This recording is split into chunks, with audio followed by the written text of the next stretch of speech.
Hello दोस्तों, कैसे हैं। मैं सोनी कुमार जोशी एजे क्लासेस में आपका हार्दिक स्वागत एवं अभिनंदन करता हूं।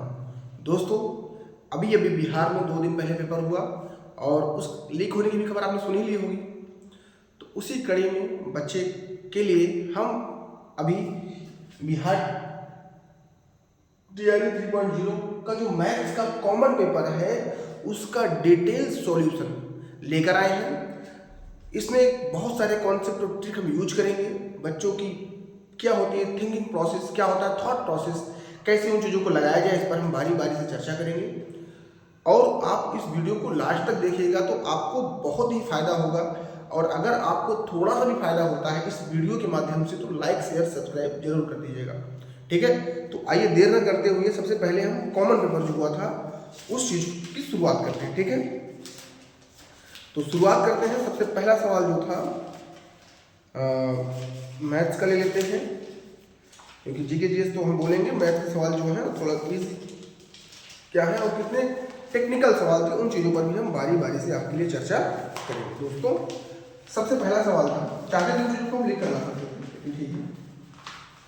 देखिए क्वेश्चन है x इज इक्वल टू 3/2 की पावर 2 इक्वल टू 2/4 2/3 ही है यहाँ पर की पावर -4 था। और हमसे वैल्यू पूछा है x की घात -2 की वैल्यू क्या होगी। बिहार के पेपर की सबसे बड़ी खासियत क्या होती है दोस्तों, एक ऑप्शन लेकर समझा देते हैं आपको।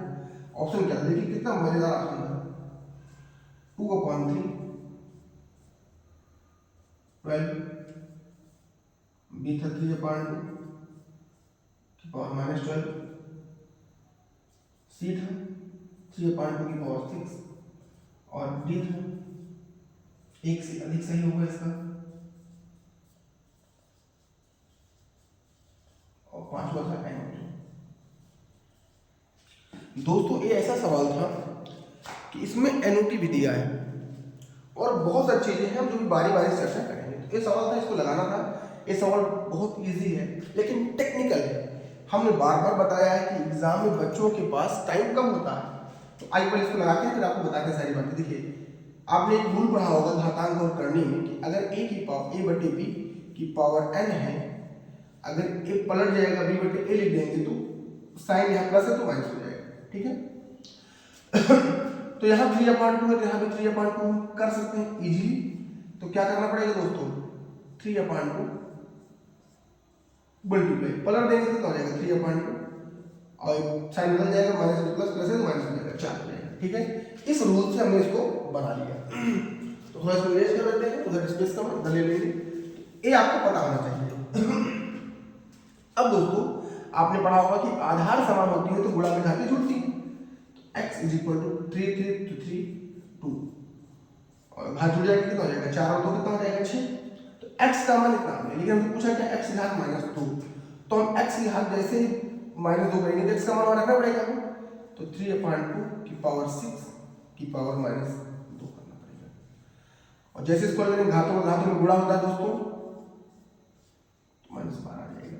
इतना देखते ही बच्चा तुरंत इस ऑप्शन को टिक कर देगा। और जब देखिए दिख रहा है तो सेम सेम, लेकिन आप यहीं पर मिस्टेक कर देंगे कि अगर जैसे ही यहाँ पर देखा तो क्या इस चीज को हम यहाँ पर एक ऑप्शन एक से अधिक था और यहाँ पर गलती हो जाएगी, आपने इसको करा किया पर गलत। क्या इस चीज को हम ऐसे नहीं लिख सकते माइनस प्लस करके? क्या इसमें कोई दिक्कत है? तो आप कहेंगे सर जी तो बराबर है, तो यहाँ तो ए भी सही हो गया और बी भी सही हो गया। तो इस उत्तर का जवाब क्या होगा, एक से अधिक। इसमें उत्तर क्या है, एक से अधिक आएगा। तो ये बिहार की खासियत है, बिहार के पेपर की खासियत है कैसे आए सवाल, ठीक है। तो ये सवाल आपको समझ में आ गया होगा, मुझे पूरा उम्मीद है। और इस टेक्निकलिटी को आपको समझना पड़ेगा। अब हम बारी बारी से ऑप्शन नहीं लिखेंगे, जहां जैसे जो होगा डिटेल सॉल्व करके आपको बता देंगे, ठीक है। नेक्स्ट सवाल देखते हैं।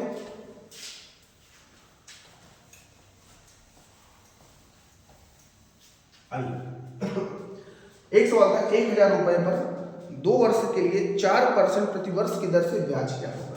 तो दोस्तों यहाँ पर प्रिंसिपल दे रखा है 1000, रेट दे रखा है 4% और टाइम दे रखा है 2 ईयर। और हमसे सी आई पूछ रहा है। तो इस सवाल को हम लगाते इसमें ऑप्शन नहीं था, लेकिन हम देखिए फिर लगाते सी आई पूछ रहा है तो इसको तो मल्टीपल तरीके हैं, लेकिन हमसे सी आई पूछेगा तो हमने पढ़ाया था कि दो तरह के रेट होते हैं। अगर रेट पूर्णांक में है तो इसको 100 मान लो और इसको लगाने का तरीका सक्सेसिव से लगाओ। अब अगर रेट फ्रैक्शन में है तो फ्रैक्शन के तरीके से लगाओ। जब सी आई आपको डिटेल से पढ़ाएंगे तो उसको हम बताएंगे, डिटेल पूरा बताएंगे फ्रैक्शन से कैसे लगेगा। तो फिलहाल अभी यहाँ पर पूर्णांक में है तो इसको हम सक्सेसिव लगा देंगे।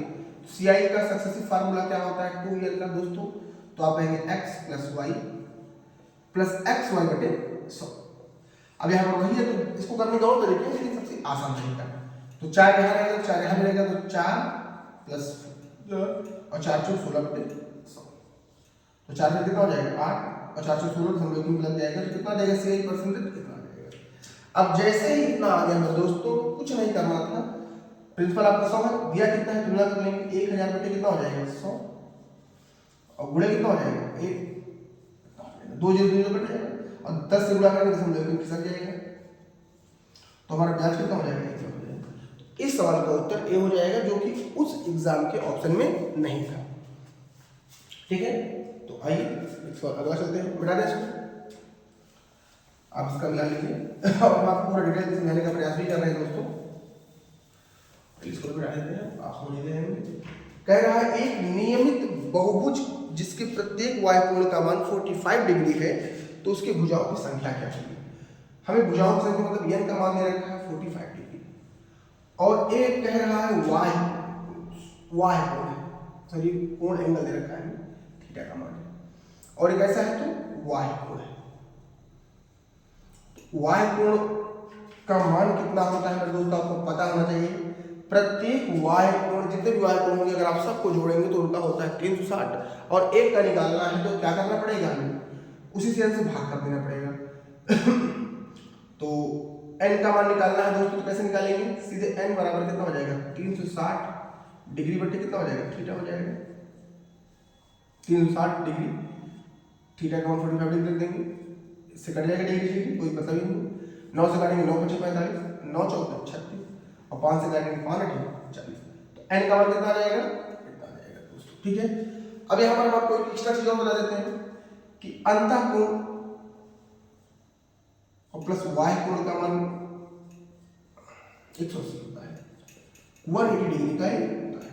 तो कई बार ऐसा होगा कि अंतः डिग्री y कोण दिया है, अंतः डिग्री के पूछने कितनी भुजा होगी तो निकाल लेंगे। ठीक है, भुजाओं की संख्या तो बराबर होगी और प्रत्येक y कोण का योग कितना होता है तो 360 होता है, इस बात को भी दिमाग में रखिएगा। ठीक है,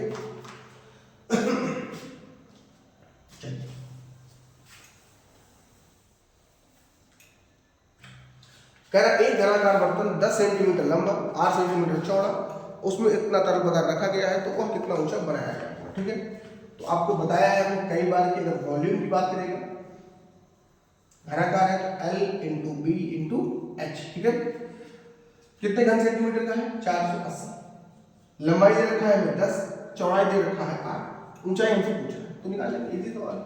0 0 काट देंगे 8 6 48 तो h का मान कितना आ जाएगा 8 6 48 6 सेंटीमीटर की हो जाएगी ऊंचाई। तो आप मिला लीजिएगा, इसमें ऑप्शन नंबर ए सही हो जाएगा। ठीक है, आइए तो और क्या कह रहे हैं इसको रेस्ट करते हैं। कह रहा है किसी संख्या का 4 गुना 60 से उतना ही कम है जितना वह 7 गुना से अधिक है।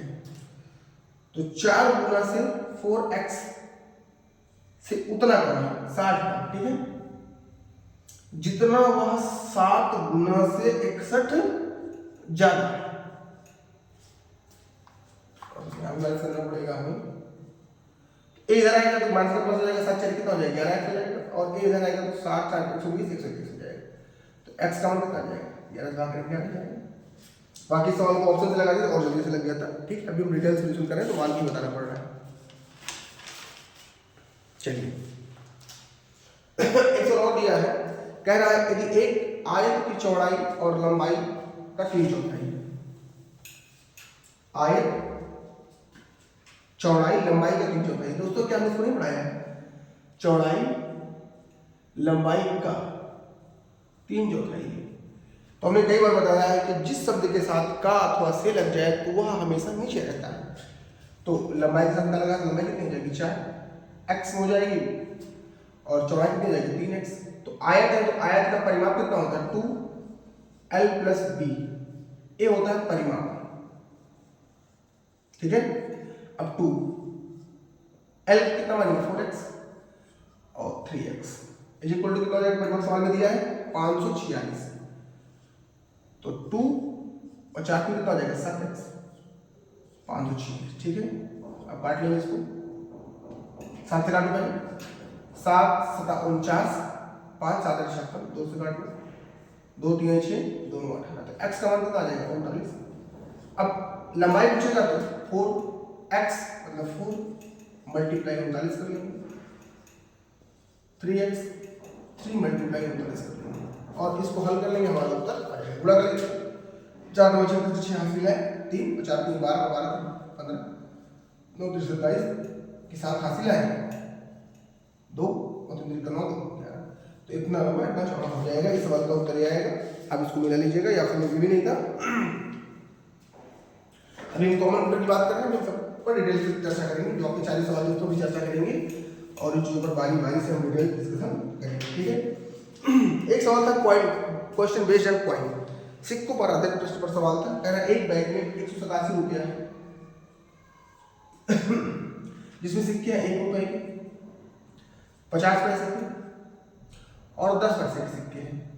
इनका अनुपात है 3 4 और 5 के अनुपात में। तो अगर ये रुपया है इसको रुपया बनाओ, अगर 1 रुपए के 3 सिक्के होंगे तो कितने होंगे मेरे दोस्तों 3 रुपया होगा। 50 पैसे के अगर 4 सिक्के होंगे कितना रुपया होगा 2 रुपया होगा, और 10 पैसे के तो इतना पैसा इतना रुपया होगा। तो रुपए की तुलना रुपए से कर लेंगे, रुपये कितना 187 और 3 2 5 5 अब हमसे जिसका पूछेगा उसको गुणा कर देंगे। प्रत्येक प्रकार का सिक्का पूछना है, पहले इसको सॉल्व करो थोड़ा सा, यहाँ से सम हटा के 0 लगा लो। चलो देखो इसको प्रत्येक का पूछ रहा है दोस्तों, तो 3 से गुणा करेंगे, फिर 4 से गुणा करेंगे, फिर 5 से गुणा करेंगे, ठीक है। दशमलव हटेगा ऊपर 0 आ जाएगा, 11 5 55 11 एकम 11 11 से 77 हो जाएगा, 5 से काट लेंगे 5 3 15 5 चौकी 20। तो 34 गुणा कर देंगे 3 में, 34 गुणा कर देंगे 4 में, 34 गुणा कर देंगे 5 में, और जो आपका उत्तर आएगा उसको आप एग्जैक्टली कर लेंगे, आपका उत्तर हो जाएगा, ठीक है। एक सवाल लास्ट में आया था 1 2 3, टोटल कितने सवाल थे देख लेते हैं, 3 4 5 6 7 8 सवाल था। तो इसको भी कर लेते हैं, मिटा दें इसको। कह रहा एक वृत्त की त्रिज्या को 40% बढ़ा दिया जाए रेडियस में, तो क्षेत्रफल पर क्या प्रभाव पड़ेगा। तो दोस्तों वृत्त का क्षेत्रफल होता क्या है, एरिया वृत्त का होता है पाई आर स्क्वायर। तो एक चीज आपको नहीं पता होगी कि अनुपात और परसेंटेज के केस में निश्चित राशि या कांस्टेंट का कोई प्रभाव नहीं होता।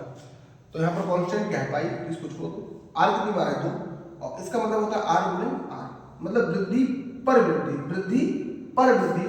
तो इसके लिए सक्सेसिव फार्मूला क्या था, वही फार्मूला जो भी लिखा है, मतलब पहले x + y + xy बटे 100, बढ़ेगा तो प्लस घटेगा तो माइनस, ठीक है। तो 40 + 40 + 40 गुणे 40 बटे 100, 40 40 हो जाएगा 80, 4 कितना हो जाएगा 16 और जोड़ेंगे कितना हो जाएगा 96। तो 96% की क्या हो जाएगी, उसमें वृद्धि हो जाएगी और कोई दिक्कत ही नहीं होगी, 96% क्या हो जाएगी वृद्धि हो जाएगी डायरेक्टली।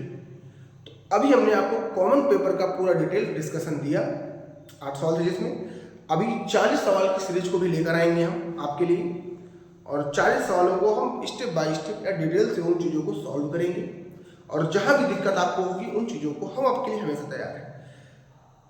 अब हम जो 40 सवाल लेकर आएंगे अभी आपके लिए, उसको हम डायरेक्टली पढ़ेंगे लगाएंगे, पढ़ेंगे लगाएंगे, उसमें कोई थिंकिंग प्रोसेस नहीं करेंगे, ना उसमें हम टाइम वेस्ट करेंगे, ठीक है। तो ठीक है, अभी कुछ देर बाद उसको भी लेकर आते हैं।